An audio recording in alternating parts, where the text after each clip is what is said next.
na magbigay ng sandali ng katahimikan at panalangin para sa ating kasamang si Rory Galising.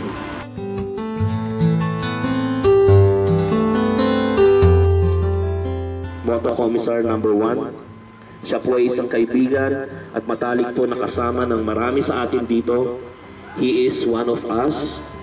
And we assure you and we assure the family that LTC Ronda Pilipinas and LTC Express and the whole race organization is extending all possible support, assistance, and attention to the needs of Rory and the family.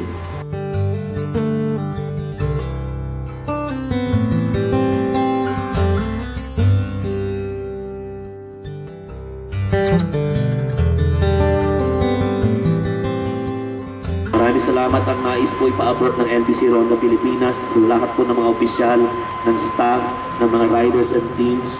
Ang condolences at pakikiramay po ng lahat ng dito ngayon para sa pamilya, asawa, mga anak at pamilya at kamag-anak ni Rory Galising.